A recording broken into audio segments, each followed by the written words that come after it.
meetings and others, and there was 30, 40 people turning up, so I said maybe 80. We didn't want to have empty seats. We've had to bring in, I'd say, another 40 or 50 seats. So you're all very,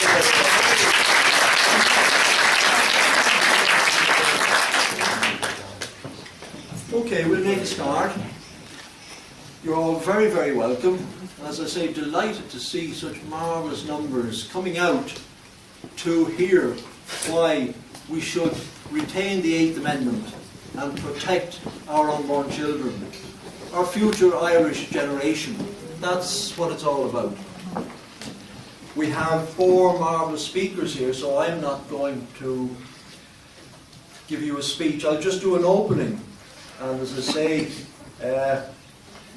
it's an information meeting that we, the County Wexford Pro-Life Campaign, have organised. The County Wexford Pro-Life Campaign are organised throughout the full county. We have people, we have a leader in New Ross, Owen Green, in front of us. We have a leader in Enniscorthy, Eileen Moyney and Tim and Gerard O'Donoghue. In Gorey we have Helena Byrne and Mary Ryan. And then in Wexford we have Liz, Melanie, myself and a lot of people here. So we've the whole area covered, and we're canvassing the whole county. So hopefully, as I say, we'll get it all finished in time for next Friday. And you'll be pleased to know, despite the opinion poll that you saw in the Irish Times today, the message we're getting, that there are a tremendous amount of no votes out there. Yes. Far more, we're coming across more than the yes, so we'll win this. Yes.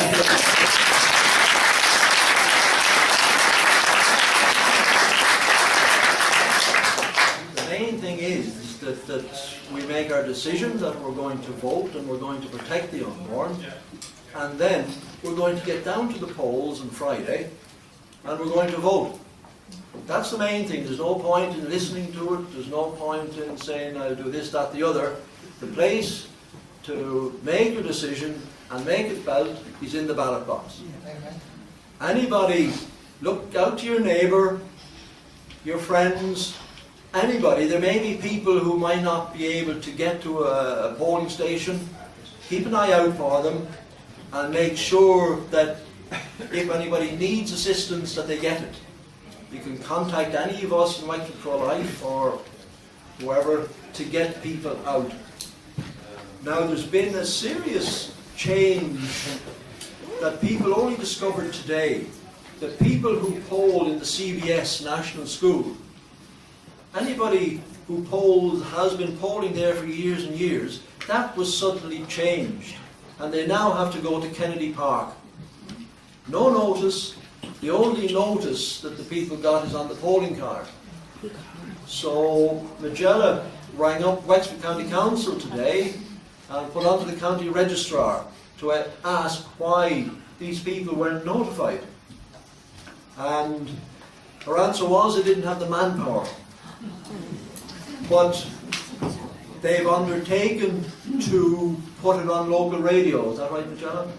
They put it on local radio to let people know, because in CBS you have a lot of old estates where people would be elderly and they may not be aware of it.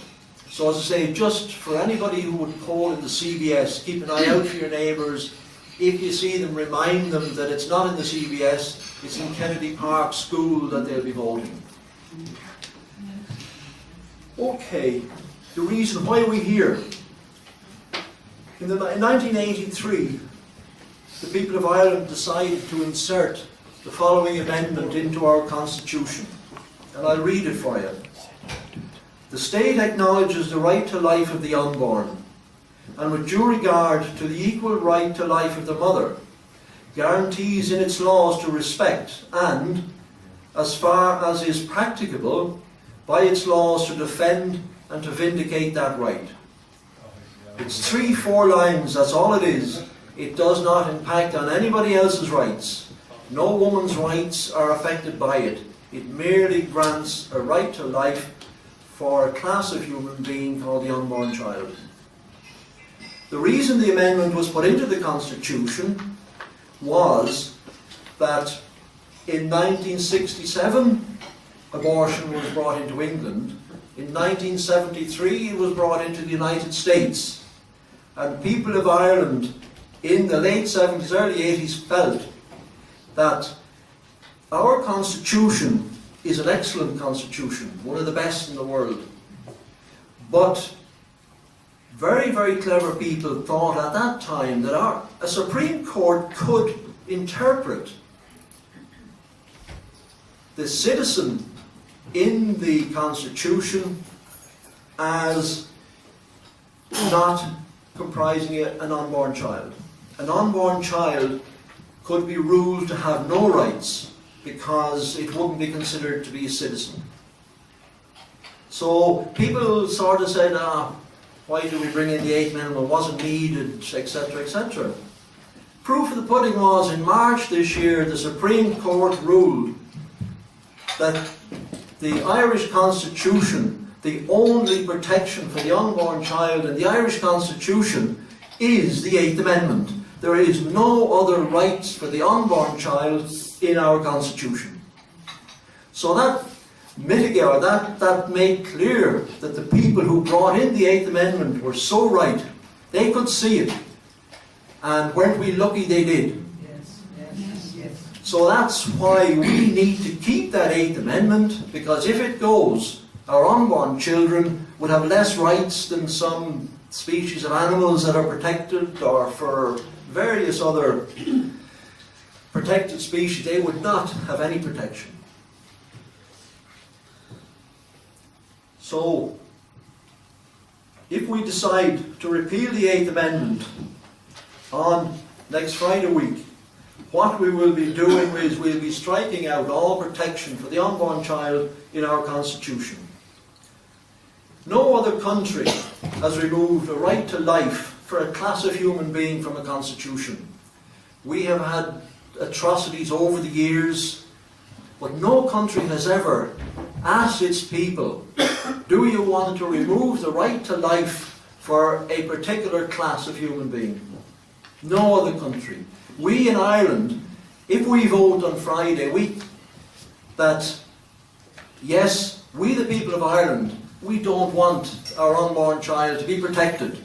That's what the repeal means. We are removing the right to life from the Constitution for our unborn. If the yes vote is carried, it will be a watershed in Irish history, where Irish people will have voted for what will amount to abortion on demand for no reason up to 12 weeks. Absolutely no reason. A pregnant woman goes into her doctor, she's 12 weeks or less, all the doctor can do is decide whether she's 12 weeks or not. He can do nothing else. If she asks for it, he has to kill one of his patients. That's the long and the short of it. Additionally, it makes very little provision right up until birth. So unborn children their lives could be terminated right up to birth for some reasons. So that really is why, that's the importance of the Eighth Amendment. It's a most significant thing that we Irish people will ever do. We will never ever be asked such an important question. Now, that's me. We have 4 excellent speakers here tonight that are going to explain and give the reasons why the Eighth Amendment should be retained, that the 36th Amendment is not necessary. So the first speaker we have is Mr. John Waters, who is the editor of the New National Online newspaper, Front Page. He's an author, a journalist, and a commentator, and a national figure. It doesn't need any introduction. John.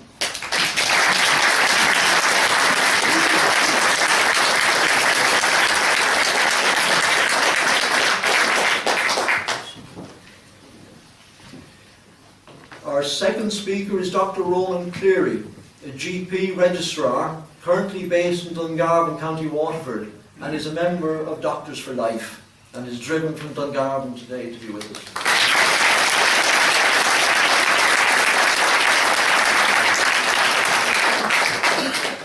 Our third speaker needs no introduction either, Miss Bernadette Goulding, who's the director of Rachel's Vineyard, a magnificent organisation that helps women who have had abortions, helps men who have lost children through abortion. So, very welcome, Bernadette.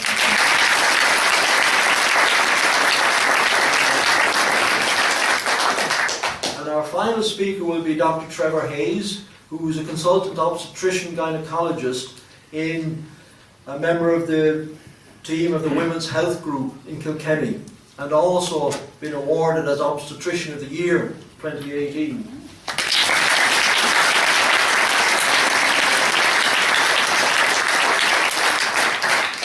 Now, before we start, I will just run through standing orders for the meeting tonight. The first thing is, I want everybody to silence their mobile phones or turn them off altogether. Secondly, each speaker will speak for 15 minutes. He'll receive a reminder 2 minutes out that his time is nearly up. The 4 speakers will each give their presentations.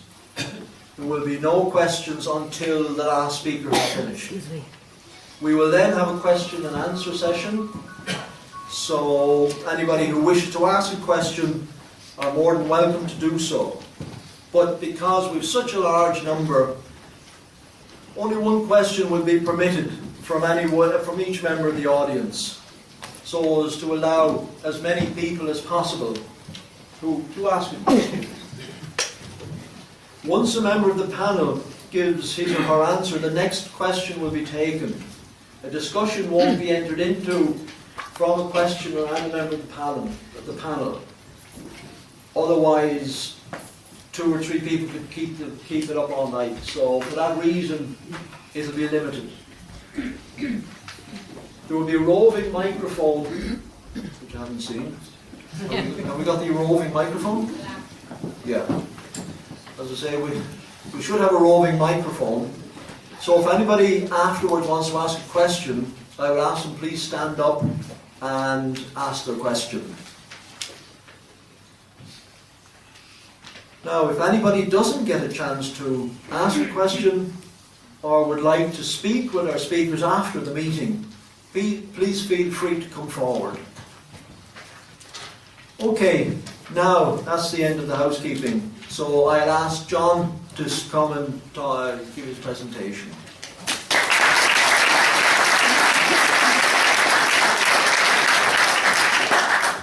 Thank you very much, Sean. Good evening. I'm about to become a step-grandfather for the second time.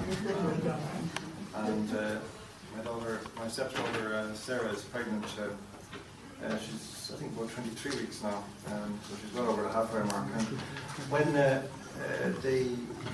announcement first came of the pregnancy, and the sex was yet unknown, her daughter Abigail, who's 3 1/3, and who's my best friend in the world, I think, we were asking her, well, what if it's a little girl, if it's a sister you're going to have, what would you like to call her? And she said, Julia. And I said, well, if it's a little brother. And she was drawing at the time on the carpet. Yes, on the carpet.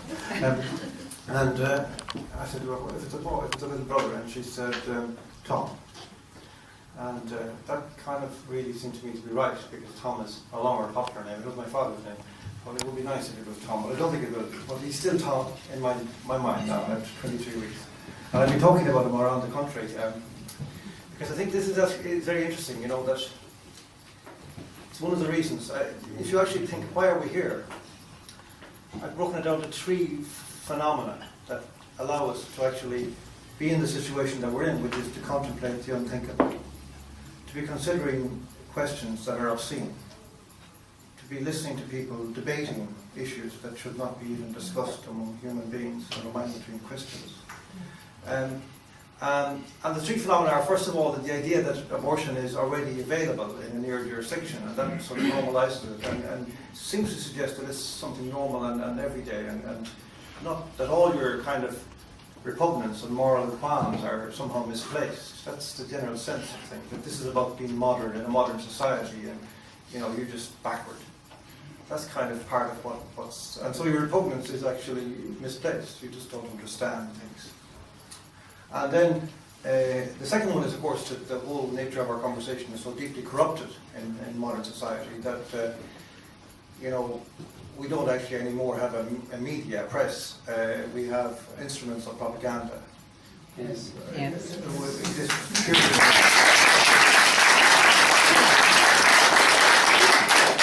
Just purely to fill people's heads with lies and to empty them of any truth and stop them thinking of them for themselves because the babble is non-stop. And the third reason then is that the baby is the baby is invisible and inaudible, so cannot speak and cannot be seen. It's the roving mic. It's the roving mic. It's the roving mic. Where is the roving mic? It's roving around. Please stop the mic from roving. It's the yes campaign. Yeah, I don't think it's this one. There is another one. So the baby is inaudible, invisible, and so it's easy to avoid what actually is at stake here, and it's easy for them to keep the consequences of all this out of sight. We're having discussions in which there are kind of statistics being thrown out all over the place about the risks to mothers and whatnot. I mean, we're told there's a great risk to mothers. Well, if that was a genuine proposal, and I don't believe that it is, and Dr. Trevor will explain to you the same thing, I'm sure, and much better than I can. But if it were the problem, it's very easy to solve that problem with the following wording amendment. And it is, nothing in this Constitution shall be invoked to prevent a medical practitioner from intervening to save the life of a mother. End of argument. If that was what they really wanted, if that was what they really meant.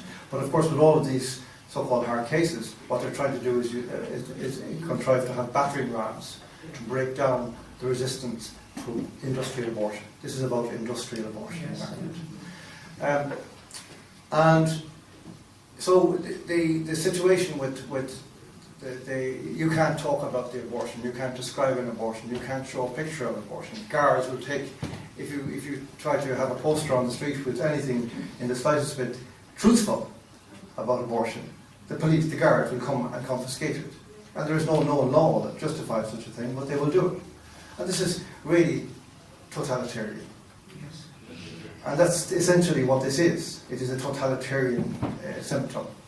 Because totalitarianism is characterized, as Václav Havel told us, by an attempt to commandeer history into the future. So that you tell people there is only one version of history that can occur, and you will have to agree to it. In other words, your future is made like a city in front of you, and you just walk in. And that's the only option you'll have. So all of your ideas about humanity, all your ideas about values, all your ideas about truth and decency and justice, these come to nothing in this new world that we're being offered by people who seem to be of us. This is the bizarre thing, that they're people who were, hail fellows well met in the not too distant park. But as soon as they go into power, they seem to meet somebody who convinces them in a very short time that they have been ignorant, as we were told by one particular politician. I think she was right about that, by the way. She said. So here we are, and John has kind of very graphically described the technical situation with regard to the amendment and so on. I'll just add a couple of things. That, first of all, he's correct in saying this will be the first time in human history that we will have voted down, if we do, God help us, if we do, the rights of a section of our own number. It will also be the first time in history, if we do, that we will have voted that abortion is a fundamental human right. And that is what we will be doing, because they've actually set it up in a trick manner to achieve that, and I'll explain why. the Article 40.3.3 is to be removed and be replaced by the following wording. Provision may be made by law for the regulation of termination of pregnancy. Now, that seems to be on the face of it simply a signpost. Taking out that, say, where did it go? Oireachtas this way for further information, type of thing. But actually, that's not what it is. Because if your eye travels right up the page to the top of the Article 40, you'll see two headings. One is personal rights. That's the heading on that section, which has 5 articles in it, 40 to 44. And they're the most profound and absolute rights that you can have. They're quite different to the other rights in the Constitution, which in the main are generally to do with the housekeeping of the state, the presidency, the courts, the oireachtas, and so on. These rights are absolute. And the language in there is very different. Inalienable, imprescriptible, antecedent. They come before. Inalienable means cannot be given up. That's a really interesting thing, you know, that you don't think about that. A right you think is something you have and you can claim it, but not necessarily. But in fact, for example, I'm a father. My right as a father is inalienable, which means I can't give it up, no matter what happens. I don't have the right to walk away from my child. And in prescriptive, it means nobody can take it away. And that's, you know, absolute. And this is recognised in Article 40.3.2. This is a very interesting thing, you know, as John explained. But, you know, when you think about what actually happened in 1983 was not what people think. It wasn't really that we decided to invent a new right for the unborn. What we decided to do really was to make visible in the Constitution a right which was eternal, which was always there and always would be there. And that's why the article begins, the state acknowledges. It doesn't say the state extends or the state confers the right to life, because that isn't the case. The right is not conferred by the state or by the citizens or by the courts or by the government or by the oireachtas. It is conferred by God.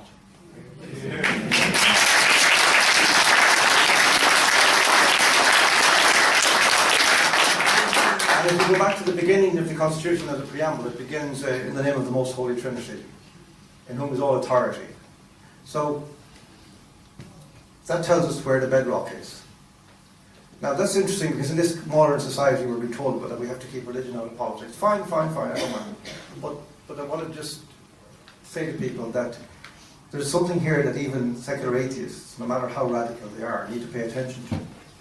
Because the mechanism, if we can see this preamble and this natural rights phenomenon as a mechanism, which is a crude way of presenting it, but it's actually, you will be able to see what I mean. That as well as being a religious concept for those who believe in God, it's very simple. Our rights come as our lives do from God. But if you don't believe that, what this is as well is a mechanism which places these rights out of the reach of human beings, so that it leaves them safe. They can't be interfered with. So, in the name of the Most Holy Trinity, does that. They're up there. You can't get them. Because when you can get those rights, and you can imagine any one of us, if we were to take a vote, if we started taking votes on other sections, the homeless, travelling community, whether they have the right to life or not, it seems bizarre. It seems, I know at this moment in our culture it's absolutely implausible. But you'd only have to go back less than 100 years to see what can happen when a government decides that a particular section of the population is dispensable. So that's why those rights are like that. C.S. Lewis once said, you know, that when man abolishes God, God is not replaced by all men, which is kind of a fantasy, the humanist fantasy. That we all become God, and we share in the power of God and the authority of God. He says, no, that doesn't happen. What happens is that a few men become God. And that's where tyranny begins. And that's exactly where we are, I think, at this moment. That's what we face, really. We're not just voting on abortion. We're not just voting on a particular article. We are voting on whether we continue with the civilization we have, or whether we want to enter into a new civilization, a totalitarian civilization, which takes to itself the right to dispense absolutes. So, we have to do a lot of translation in this referendum because everything is lies or euphemisms, which is the same thing. And you know, the very word repeal is a euphemism. It means kill, it means abort, kill. Reproductive rights, kill. abortion care, a phrase that not even Orwell dreamt of in his nightmares. And so on. So I want to translate the proposal that will be before you on May 25th, because it will have two parts. And the first part will be about asking you to strike down the rights in Article 40.3.3, which I don't have the right to do because they're absolute. Somebody needs to point this out. Roland Keane pointed out the other day, but he didn't really finish, in an article in the Irish Times, but he didn't really finish the point. And if you talk to lawyers, they'll say it's too late. The courts have already decided that this has already happened, that there's no such thing as a natural right, that the people have the right to override the natural law and invent it. So it is possible that we will be able, and once we begin by striking down, if we do, the rights of the child in the womb, there's no stopping us. There's no reason to stop. Old people. You know, we can qualify that with the provision for the quality of life. You know, it can be qualified in that way. And so on. We saw this happening in the United Kingdom a couple of weeks ago when there was a little boy, Alfie Evans, who was basically kidnapped and killed because he had become ill, and the state decided that his life wasn't worth living, even though his parents took him to the hospital for treatment. This is our future, starting May 27th. So the wording is the first part will be asked to strike down. So are you prepared to strike down the right to life of the unborn child, who is the most innocent, the most defenceless, the most vulnerable among us? So that B, we, the state, may exercise lethal force against that child, to annihilate that child in your name and at your expense. Yes or no? That's the question that we're asked, really, no matter how they parse it. And this is really unprecedented in the world, if we do this. And this is why, you know, in a normal civilization, in a normal culture, by now the entire country would be up in arms. I think it's rising, but it's not rising as fast as I would like, because people are beginning to get an inkling of the enormity of this moment and see that this is really unprecedented. And if we do this, there will be no going back, and we won't be able to really talk about anything in the future in any meaningful way, because the smoke of human flesh will be seen on the horizon. And we can't really, in that circumstance, talk about water charges, I don't think. The great Russian writer Alexander Solzhenitsyn, he was born in 1918, which is the year of the Bolshevik Revolution, and he lived a very, very difficult life in many years in prison in the gulags for his ideas, for his courage in speaking.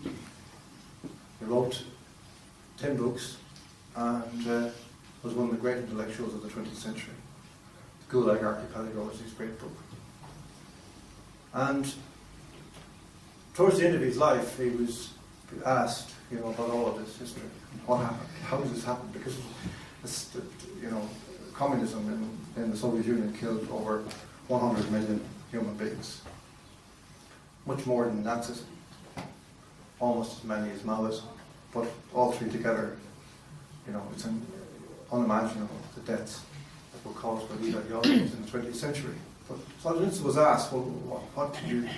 And he said, you know, when I was a boy, I used to hear the old people say that man has forgotten about God, and that is why these terrible things are happening in our country. And I didn't know what they were talking about. So I thought they were stupid. I think, you know, I can identify with this. When I heard that, I could identify with that, because, you know, when we were growing up, the old people had a very simple, as it were, what was called a very simple faith. Okay, no. They had a very simple faith, is what the condescending way of putting it was. Actually, it wasn't simple at all. They just saw reality as it was and used a language in their minds about it that was coherent, because they saw everything from the beginning to the end, from the point of origin to infinity. In their hearts, they could see that. And they said this in the same way, man has forgotten about God. You could just as easily say, man has forgotten about the preamble of the Constitution, and in particular its opening sentence, which places all those rights of man out of his own reach, so that tyranny cannot enter in. And he said, I've written 10 books, and I've read hundreds of other books, and I've met and spoken to hundreds of people, and asked them about this history, what happened. And at the end of all that, he said, I cannot do better than repeat what those old people said. Man has forgotten about God. Yes. And that is the reason these terrible things happen in our country.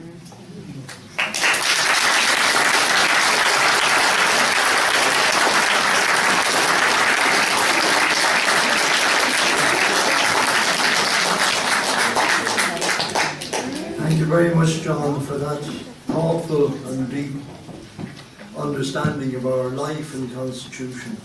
Now, Dr. Ronan Cleary, GP Registrar, will present his presentation.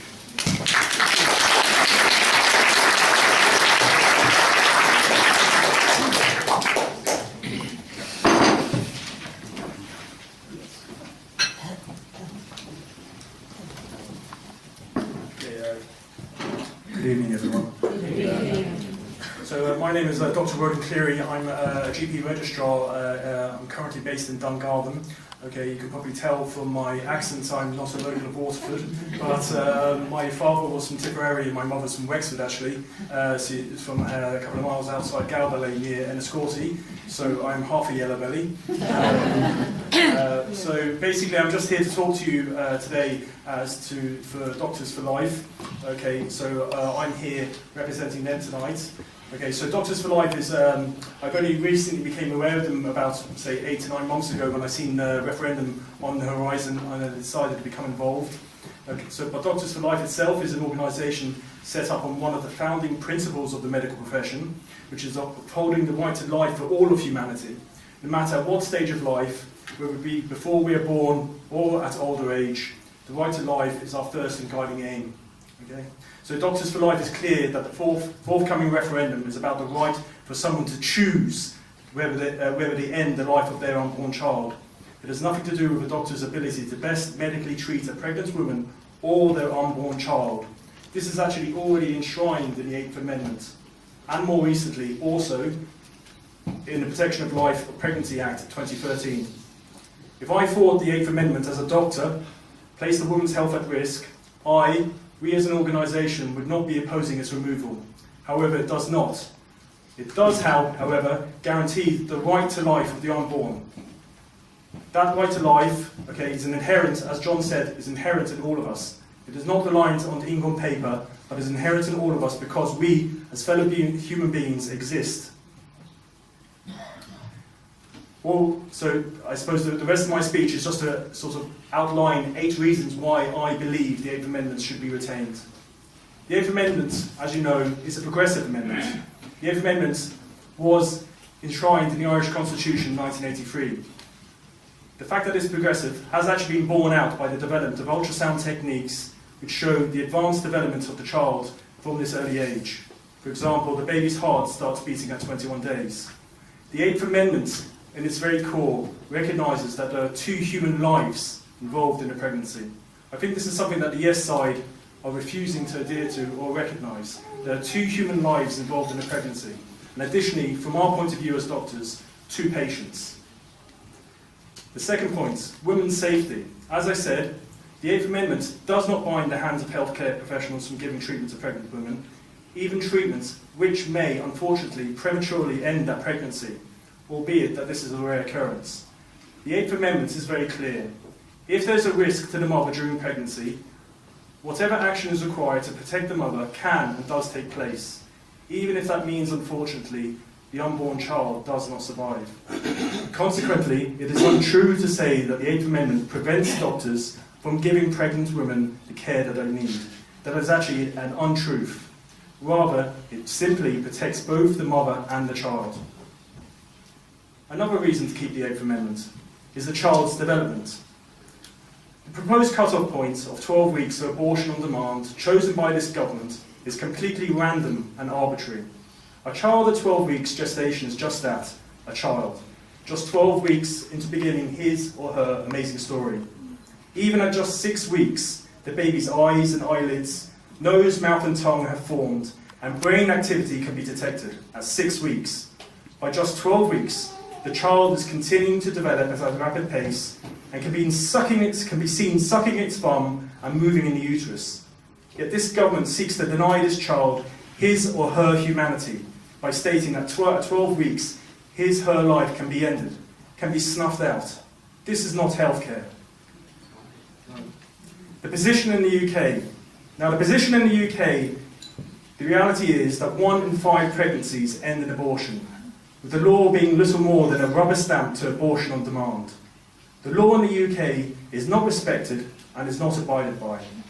Do we really want this for our country? Many women feel pressurised into having abortions for various economic, social and cultural reasons. How is that right?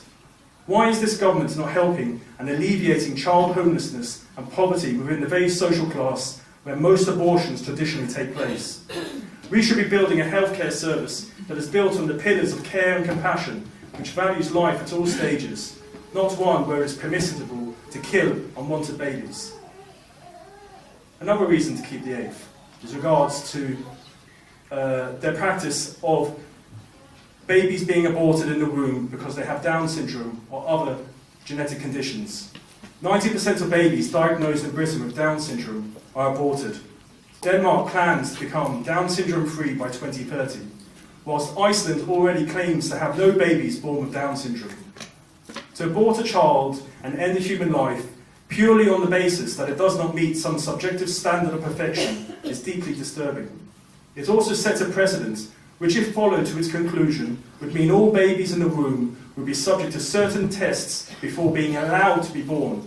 Hence the use of the inaccurate and non-medical term fatal fetal abnormality as a reason to end the life of a child. I would just like to make it clear, a fatal fetal abnormality is not a medical term. Another reason to keep the eighth. Many of the Yes campaigners campaign on the basis that some women, when they become pregnant, are suicidal. Women often suffer mental health consequences actually as a result of having an abortion, rather than those mental health issues being alleviated by having an abortion. The Protection of Life in Pregnancy Act 2013 was designed to protect the lives of women with physical or mental health difficulties that were a result of unwanted pregnancy. Now, there was much debate around that. However, research has shown, academic papers have shown, that far from being an alleviator of mental stress, abortion has been shown to increase anxiety, depression, and suicide rates in women who have had an abortion. Difficult cases. This is what the Yes campaign keep quoting at us. Rape and incest are often cited as a reason to remove the Eighth Amendment. These are terrible crimes, and the perpetrator should be punished to the full extent of the law. However, abortion is not the answer. The taking of innocent human life is not the answer to the crimes of the father. Emergency contraception is widely available for these terrible situations. Further, using criminal offences, which would take more time to process than the length of the pregnancy itself, as a reason to remove the Eighth Amendment, does not actually stand up to scrutiny. Exploitation of women.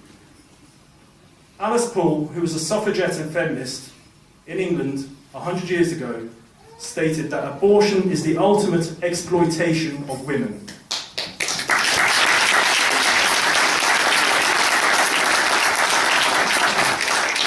Many of her colleagues and suffragettes who obtained the right to vote for women in the UK and Ireland 100 years ago recognised this. Further, abortions in India and China, due to selective gendercide, have meant that female babies are being aborted for being just that, females. Where are the feminists defending these girls' rights to life? As a result, these countries have millions of missing women. Is this what is meant by equality of the sexes? What a farce. Okay. Now, if you're unsure to vote of all the information, I would just quote, there was an interesting statement there last week by a group of lawyers, including a previous head of the High Court in this country and an Irishman who was also one of the top judges in the European Court of Justice. And he said quite clearly, along with 200 other lawyers, this interesting statement. He said it was open to the government to amend the article of the Constitution instead of repealing it, and to introduce legislation which solely addressed exceptional cases. They didn't do that. Instead, they yielded to pressure from extremists who wanted to sweep away the rights of the unborn completely and introduce a wide-ranging right to abortion. In layman's terms, this is abortion of healthy babies, of healthy mothers on demand. Consequences if the 8th is repealed. If the 8th Amendment is removed from our Constitution, then all protection for the unborn baby will be gone forever. Gone forever. There will be no turning back.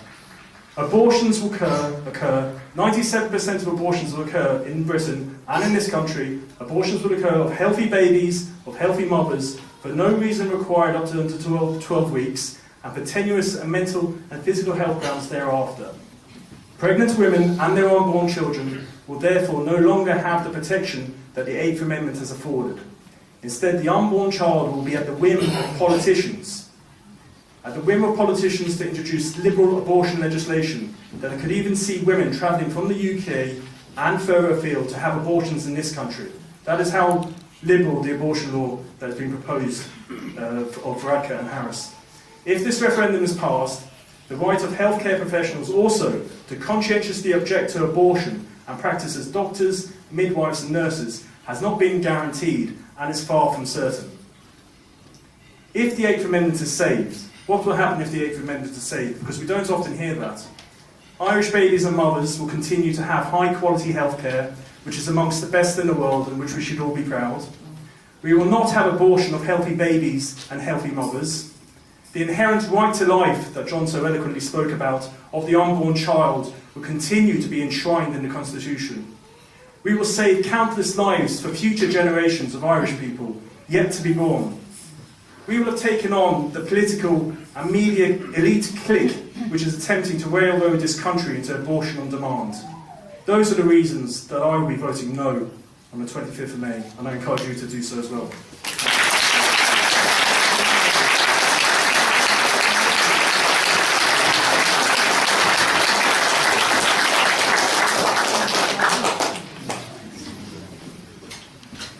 Thank you very much, Dr. Rowan. Our third speaker is Miss Bernadette Goulding. So Bernadette will give her presentation.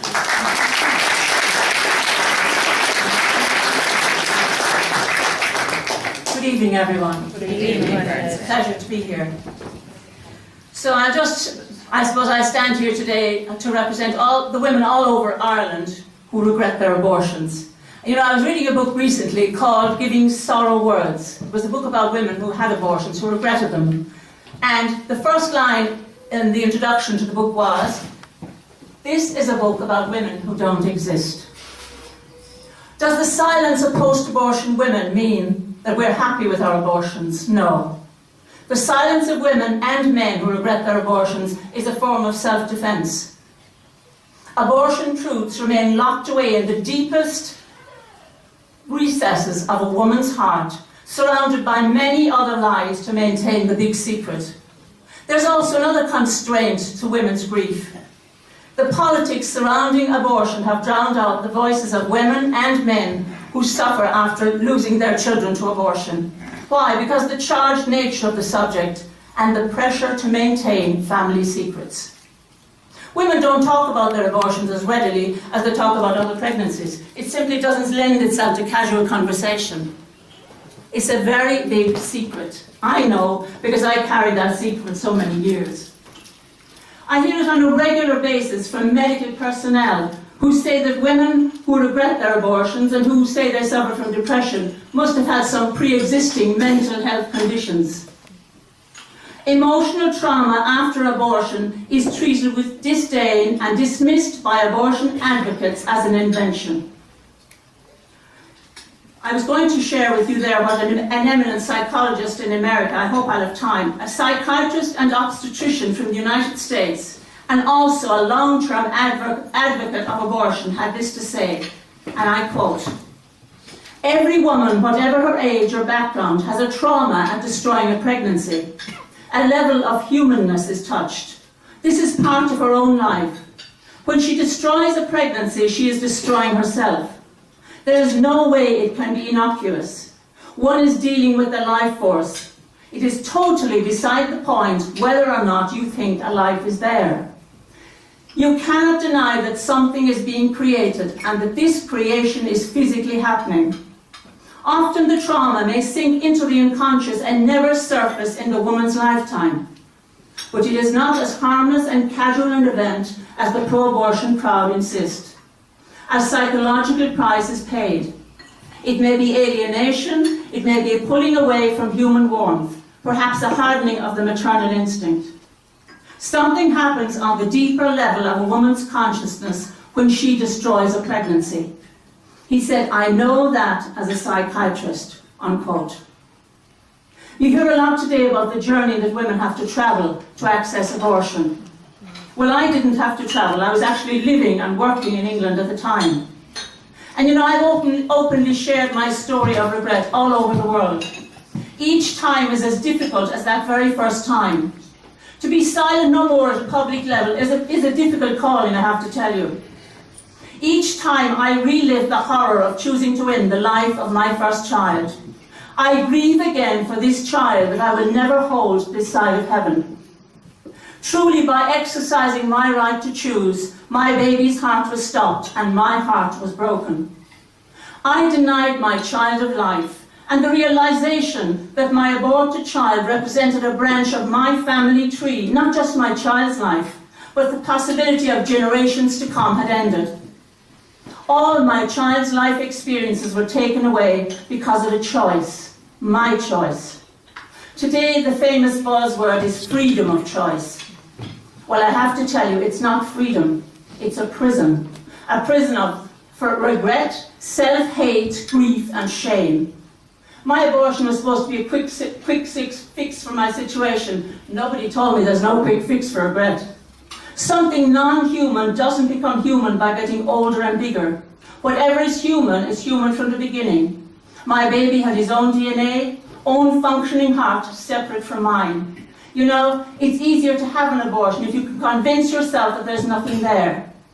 And those who are pro-abortion are often hesitant to recognize the reality of post-abortion grief because they fear they might have to acknowledge the death of a baby, which might somehow undermine the political argument for abortion. My abortion was done in a hospital in London. I remember the doctor asking me how I felt about being pregnant. I said, "I don't want to be pregnant. I'll kill myself." The doctor told me he could do a termination. The word abortion was never used. He said, "There's nothing there, just some cells." And he said, "You will be just fine afterwards." There was no mention of any risks to their mental or physical health. The word baby, as I said, wasn't mentioned. And I didn't allow myself to think baby at that time. I had just tunnel vision. It was a big problem for me and would soon be all over and nobody would ever know. My family back in Ireland would never find out. And you know, I was raised to respect doctors and I felt that he knew best. And I was assured that all would be well, which fed into my denial at that time. I suppose the reason given for my abortion was I was suicidal, I would imagine. I wished that I'd had someone to stand with me or sit with me at that time, to talk to me about an alternative to abortion, but there was nobody and there was no other alternative information given to me at that time. After the abortion, of course, I felt relief, but that was short-lived. The pregnancy was gone, but I felt so empty, like there was something missing. I had nightmares about my aborted child, felt like I had a big A on my forehead. I thought everyone could see through me. I had severe depression and anxiety, panic attacks, especially on the anniversary of the abortion. Especially around Christmas time when I had the abortion, I would always get very depressed around Christmas time. I remember one day going into a toy shop and buying a little doll that cried. And I carried this around in my handbag for a long time. It's like I needed to hear that little baby cry to remind me of what I had done. I had no self-esteem. I felt so bad about myself that I felt I had to apologize to the ground for walking on it. And every challenging event that happened in my life after that, I believe I deserved it. You see, with abortion, there's no body to bury. There's no gravesite to visit. There's no funeral. No flowers and sympathy cards. No family and friends to help you grieve your loss. Later on, I met the man I was going to marry, and I didn't want to bring this secret into my marriage because I felt it wouldn't be right for me to do that to him. So I told him about my abortion, and he was very good, and he encouraged me to move on, to put it in the past. But of course, that's what you have to do to cope. You have to go into denial so that you can move on in your life. Pregnant with our first child, when someone asked me, "Is this your first child?" And I'd whisper yes, but in my heart I would scream no. Many years later, we both moved back to Ireland, and I began to get involved in my parish, going in and out of denial, coping as best I could. And I thought, perhaps if I start doing some good stuff, maybe it'll make me feel a little better about myself. And as I said, I became very, very involved in parish work with this lovely little religious sister.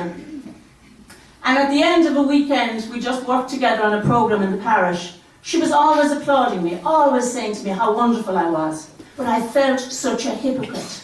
I thought if she really knew what I had done, she would run me out of the parish. And I had become very close to this sister because I didn't make friends very easily. I kept people at bay, just in case they might find out my big secret. But this night I decided to challenge her friendship. And I closed my eyes and I poured out my heart to her. And I thought, I'm going to open my eyes and she's going to be looking at me in judgment and condemnation. But when I opened my eyes, she was crying. And she said to me, "Don't waste your suffering." She said, "Let God use it for good." And that was the beginning. It was the ending of the isolation. It was the beginning of the dismantling of the secret. And I began to speak out in a small way and gradually got the courage to speak out more and more. And then eventually I heard about this wonderful organisation called Rachel's Vineyard. And I decided to do some research. And I discovered that it was founded in the United States by Dr. Teresa Burke, a psychotherapist. And when I looked this up, I said, this is what I need. Because prior to doing this, I've been doing some crisis pregnancy intervention, meeting with women in crisis and hoping that they would change their minds and give lives to their baby. And I trained in the United States to do this, but my greatest tool was my own story. And I have an album filled with babies' pictures at home in my house. But at that time, I began to listening to the stories of those women, that many of them had already been to England for abortions. So Rachel's Vineyard was an answer to my prayer, and the first weekend was held in Cork in 2003. And I have facilitated over 180, I have lost count, weekends since that first weekend in 2003. I have been to countries like England, Scotland, Malta, the Faroe Islands, Hungary, Korea, Lebanon, South Africa, Croatia, Slovenia, to name some. And it has been suggested to me on many occasions that my guilt was Catholic. And I say to them, that's very interesting, because I have met women, Catholic, Protestant, atheist, agnostic. The tears of the Catholic, the Protestant, and the atheist, the agnostic, are all the same. It's a universal experience.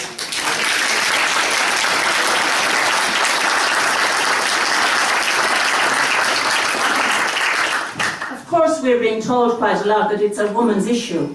Yet in my experience, I have met so many men who are deeply damaged by abortion. For every abortion, there's a man who's deeply wounded in his heart.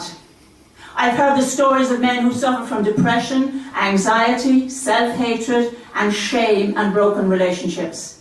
They suffer deep regret over an abortion that they paid for, an abortion they had no control over, or an abortion they forced their partner to have.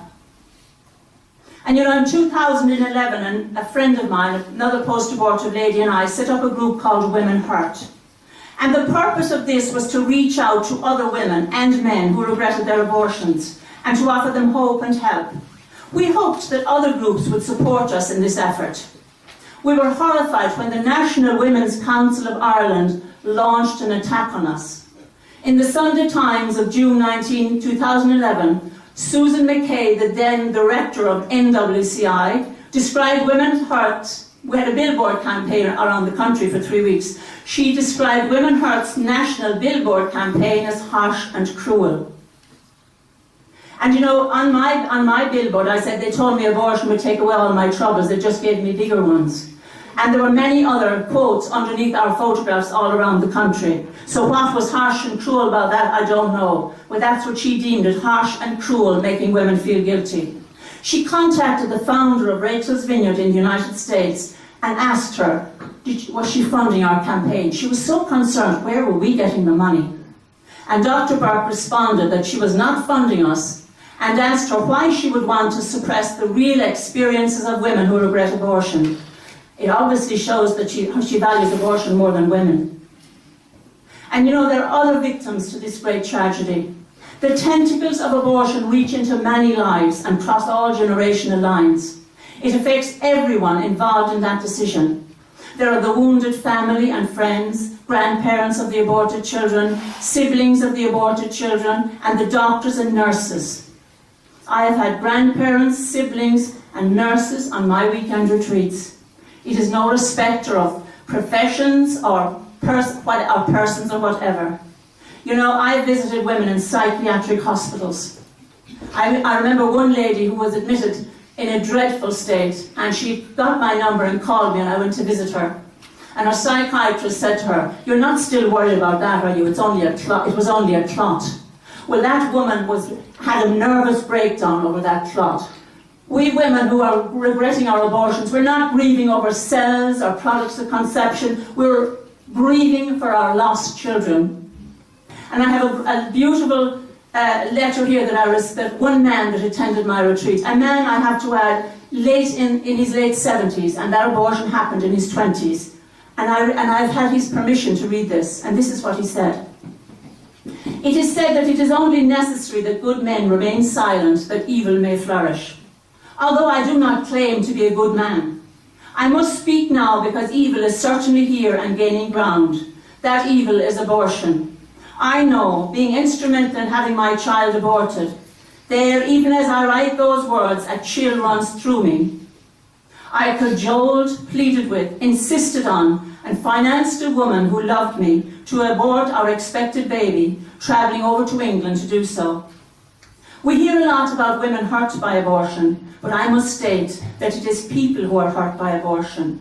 Yes, I, a man, confess I am deeply hurt and damaged by it, as are countless families, parents, relatives and friends of the unfortunate women. It is high time that we men spoke up and admit that we too can be hurt, yet even devastated by abortion. We cannot wash our hands of a very destructive, moral, mental and physical situation that we shared in, the origin of. No woman gets pregnant alone. Therefore, we cannot shirk the issue. We must share the responsibility and the pain. What may have seemed escape and release from an unwanted pregnancy and associated complications at the time has become the opposite.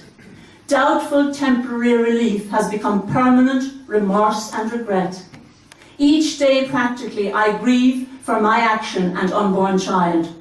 Around dates that would have been his or her 16th or 21st birthday are particularly upsetting. I deeply and consistently regret the terrible hurt done to the woman in question. I constantly wonder how her life developed afterwards, yet afraid to inquire lest I reopen old wounds and find her greatly hurt and damaged by the abortion, and my rejection and irresponsible, fearful and selfish action. Years later I married another and we had 3 children that I cherish a lot, and dare I say they me. Neither they nor my wife know the unhappy secret and racking burden their daddy bears, and his fear that they would ever learn. When people ask us, how many children do you have? We answer 3, but always I whisper sadly to myself, 4. A void remains. My ability to fully give and take and fully appreciate adult relationships is crippled also. I can say with a quiet certainty that if one could only turn back the clock to that terrible time, I would forfeit my own life in exchange that my aborted child could live instead. And he signs it, one of the people hurt by abortion. And you know,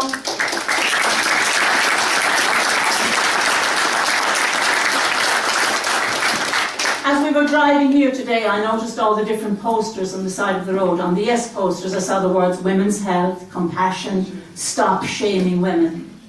Abortion is not healthcare. It is the ending of the lives of innocent unborn children. There is no compassion for the baby. Shaming women. They don't even know the meaning of the word shame. I felt such shame, as I said, that I felt I had to apologise to the ground for walking on it. And I hear those same stories from hundreds of women who suffer deep, deep, deep damage. Women who can't have babies now, perhaps, because they've aborted the only baby they'll ever conceive. Women who were given the diagnosis that their babies had a fetal abnormality, which is a term I hate also. Women who were raped and had abortions. And all of these women are grieving the loss of their children. You know, Archbishop Fulton Sheen once said, "The refusal to take sides on a great moral issue is itself a decision. It is a silent acquiescence to evil. The tragedy of our time is that those who still believe in honesty lack fire and conviction, while those who believe in dishonesty are full of passionate conviction. We need right now to have that passionate conviction. We need to speak to our neighbours, to our friends, to go out there, and I know you've all been doing tremendous work all over the country, I've seen it. Please get informed so that you can answer those challenging questions they put to you. Be kind and compassionate. We get nowhere with the clenched fist. The call for the repeal of the 8th Amendment is an attempt to play on the sympathy and compassion most people feel in respect of a tragic diagnosis. People are afraid of suffering and often think that termination is the only reasonable thing to do. Losing the 8th Amendment will not only be a tragedy for Ireland, but for the whole world. If Ireland succumbs, there will be knock-on consequences in all remaining pro-life countries. And remember, we have the truth on our side. And another beautiful quote from St. Augustine, he said, "The truth is like a lion, you don't need to defend it. Set it loose and it'll defend itself." Many people are alive today because of the 8th Amendment to our Constitution, and I know that if I had been living in Ireland back then and had that precious time to reflect, it would have made all the difference to my situation and my child could be alive today. And that's why I'll be voting no on the 25th of this month. Thank you.